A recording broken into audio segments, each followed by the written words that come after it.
আসসালামু আলাইকুম, ওয়েলকাম করছি রিয়াসাদ আজিম। ভিন্ন ধর্ম মতাদর্শের যারা শুনছেন সবার প্রতি আন্তরিক কৃতজ্ঞতা। কোটা নিয়ে অনেক আলোচনা, কোটা নাকি মেধা, কত পার্সেন্ট কোটা কত পার্সেন্ট মেধা। মোটামুটি জুলাই এবং অগাস্টে আমরা কোটা এবং মেধার একটা আলোচনা বিতর্ক শুনেছিলাম। জাতীয় দলে অদ্ভুত কিছু কোটায় ক্রিকেটার বাছাই, 11 সিলেকশন, খেলিয়ে দেয়া, না খেলিয়ে দেয়া, সবকিছু যেন চলছে। আলোচনায় আসছি। তার আগে আমরা ভারতে আমাদের যে সহকর্মীরা এই মুহূর্তে কাভার করছেন বাংলাদেশ এবং ভারতের চলমান সিরিজটা, প্রতিদিনের প্র্যাকটিসে আমরা দেখি কি যে ক্রিকেটাররা বড় বড় ছয় মারছেন, বল হারিয়ে যাচ্ছে, বাউন্ডারির বাইরে চলে যাচ্ছে।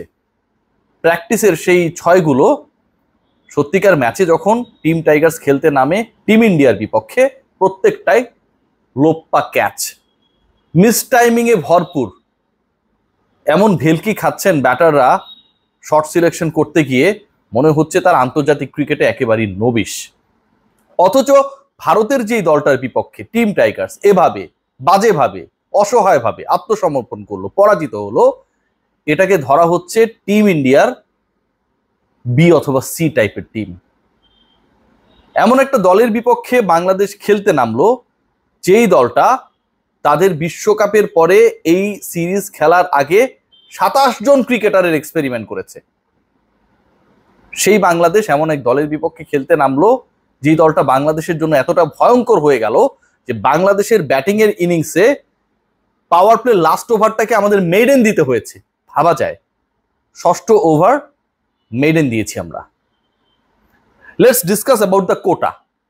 খেয়াল করে দেখবেন যে বাংলাদেশ দলের দ্বিতীয় সর্বোচ্চ স্কোরার ছিলেন নাজমুল হোসেন শান্ত। মেহেদী হাসান মিরাজকে নিয়ে কোনো আলোচনা হবে না। যে সিচুয়েশনে নেমেছেন, যে অবস্থায় তিনি ব্যাট করেছেন, শেষ পর্যন্ত তার ওই 30+ ইনিংসটা না হলে বাংলাদেশের টোটালটা যে খুব বাজেভাবে বিচ্ছিরিভাবে বস্তিময় লাগতো, সেটা নিয়ে কোনো ডাউট থাকতো না। সো মিরাজের ইনিংস নিয়ে কোনো আলোচনা হবে না। 25 বল খেললেন, 27 রান করলেন, সেট হয়ে আউট হয়ে গেলেন এবং যেই দারুণভাবে বোলারকে ক্যাচ প্র্যাকটিস করালেন ক্যাপ্টেন, রীতিমতো অবিশ্বাস্য। আমরা অনেক সময় দেখি, ছোটবেলায় যখন ক্রিকেট খেলতাম ক্যাচ প্র্যাকটিস করতাম, বড় যারা ভাই থাকতো 2-1 ক্লাস সিনিয়র, তারা ডেকে আনতেন বিভিন্ন জায়গায়। আন্ডার কনস্ট্রাকশনের যে বিল্ডিং গুলো ছিল, সেটা আশপাশে বালির ঢিবি থাকতো, সেখানটায় ব্যাট আর টেপ টেনিসে আমরা ক্যাচিং প্র্যাকটিস করতাম। দারুণ দারুণ জাম্প দিতাম। তো বোলারকে এক্ষেত্রে জাম্প দিতে হয়নি, নাজমুল হোসেন শান্ত তার হাতেই ক্যাচটা দিয়ে দিয়েছেন খুব দারুণভাবে। লিটন কুমার দাস এসেই যেন শুরু করলেন হাসপাস, 2 বল টিকলেন, করলেন 4 রান। দ্বিতীয় বলে যেভাবে মিস টাইমিং করলেন, মনে হয় তার ভয়ঙ্কর তারা। বিপিএল এ তিনি স্ট্যাটাস দিয়েছেন যে এখন পর্যন্ত কোনো দলে যান নেই। সেই চুক্তিটা হবার জন্য যেন বাইরে ফ্র্যাঞ্চাইজিগুলো অপেক্ষা করছে লিটন কুমার দাসের জন্য। সেকেন্ড বলে তাকে আউট হতেই হবে। খেয়াল করে দেখবেন জাকের যেভাবে ডস খেলেন, বলটা যেভাবে ভেতরে ঢুকলো আর তিনি যেভাবে ব্যাট চালালেন, বাংলাদেশের ক্রিকেটারদের ব্যাটিং টেকনিক যে কি পরিমাণ দুর্বল, কি পরিমাণ অশোভনীয় দেখতে, কতটুকু আসলে অসহায় আত্মসমর্পণ করলে একজন ব্যাটার তার আউট হবার ধরন নিয়ে এরকম আলোচনা করতে হয়, সেটা পরিষ্কার হয়ে যায়। Let's discuss about Mahmudullah Riyad, দলের সবচেয়ে অভিজ্ঞ ক্রিকেটার। লিটন কুমার দাসকে ফলো করলেন, টিকলেন 2 বল। লিটন করেছিলেন 4 রান, রিয়াদ করেছেন 1 রান। এবং এই 1 রান করেই দ্বিতীয় বলে যেভাবে তিনি উড়িয়ে মারতে গিয়ে উইকেটটা বিসর্জন দিয়ে আসলেন এবং বাংলাদেশ তখন আন্ডার প্রেসার। মনে হচ্ছিল যেন তিনি আফগানিস্তানের বিপক্ষে যেই ম্যাচটায় 5টা ডট বল খেলে 19 বলে 43 রানের ইকুয়েশন মিলানোর ওই জায়গাটায় গিয়ে সম্ভবকে অসম্ভব করে তুলেছিলেন, সেটার সেই অবশিষ্ট কাজটা করতে নেমেছেন। প্রত্যেকটা ব্যাটার তাদের উইকেট অলমোস্ট থ্রো করে এসেছেন। প্রত্যেকজন ব্যাটার, পারভেজ হোসেন ইমনকে যদি আমি বাদ দিই, প্লেড অন হয়েছেন, যেভাবে খেলেছেন মনে হয় যে দুরূহ প্রতিপক্ষের বিপক্ষে বাংলাদেশ খেলছে।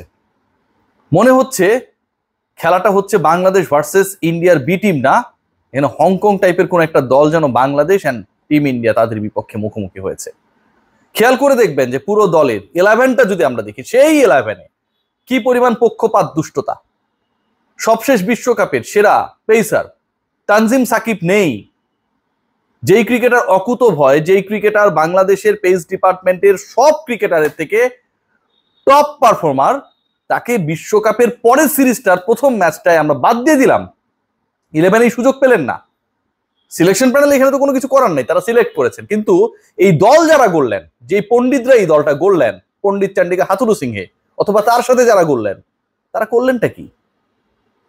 আমার সবচেয়ে প্রিমিয়াম পেসার, ইনফর্ম পেসার, সবশেষ ওয়ার্ল্ড কাপে বিরুদ্ধ কন্ডিশনে গিয়ে প্রতিপক্ষকে ভোগানো পেসার, তিনি 11 জনের মধ্যে থাকেন না, অথচ আমার পেসার 3 জন। ভাবা যায়। কোটা নিয়ে আলোচনা করছিলাম, আমি বলেছিলাম যে কোটায় কেউ বাদ পড়ে যান আর কেউ টিকে যান। এই যে কোটায় বাদ পড়ে যান তানজিম সাকিব, বিশাল কোনো নাম না, ছোট একটা বাচ্চা, বাদ দিয়ে দিলে কোনো সমস্যা হবে না, ফ্যান বেসটা এখনো অত স্ট্রং হয় নাই, ওরে বাদ দিয়ে দাও। কাকে খেলালেন, কাকে খেলাবেন সেই পরিকল্পনার থেকে বড় হচ্ছে যেই ক্রিকেটার আমার ইনফর্ম তাকে আপনি খেলালেন না। আপনি কি এখানেও রাইটি লেফটি কম্বিনেশনের কারণে তানজিম সাকিবকে বাদ দিয়েছেন? সেটা যদি হয়ে থাকে তাহলে তানজিম সাকিব যখন সবশেষ বিশ্বকাপ হলো, সেই বিশ্বকাপে এত উইকেটস পেল কোত্থেকে? দুঃখজনক হলো সত্যি যে বাংলাদেশ দল আজকে যেই পরিকল্পনায় খেলেছে সেটা যেন একটা কোটাময়। শান্ত খেলছেন যেন ক্যাপ্টেন্স কোটায়। ক্যাপ্টেন, তাকে থাকতেই হবে, 11-এ তিনি থাকছেন, 25 বল খেলছেন, 27 রান করছেন। বলবেন যে ওই সিচুয়েশনটা আসলে এমন ছিল যে আমাদের কিছু করার ছিল না। No captain, once you are set, then you have to score a good runs. You have to maintain a good strike rate. This was your duty and we failed. If you look, Mahmudullah Riyad senior citizen কোটায় খেলছেন। মাহমুদুল্লাহ রিয়াদের নিজের সেই বোধটা আসা দরকার যে অন্তত খেলেছেন তো, প্রচুর দিয়েছেন তো, তরুণদের সুযোগ করে দেওয়ার জন্য তার এখন রিটায়ারমেন্ট দরকার। সেই রিফ্লেক্স কি আমরা রিয়াদের মধ্যে পাই? নিদাস ট্রফি রিফ্লেক্স আমরা পাই।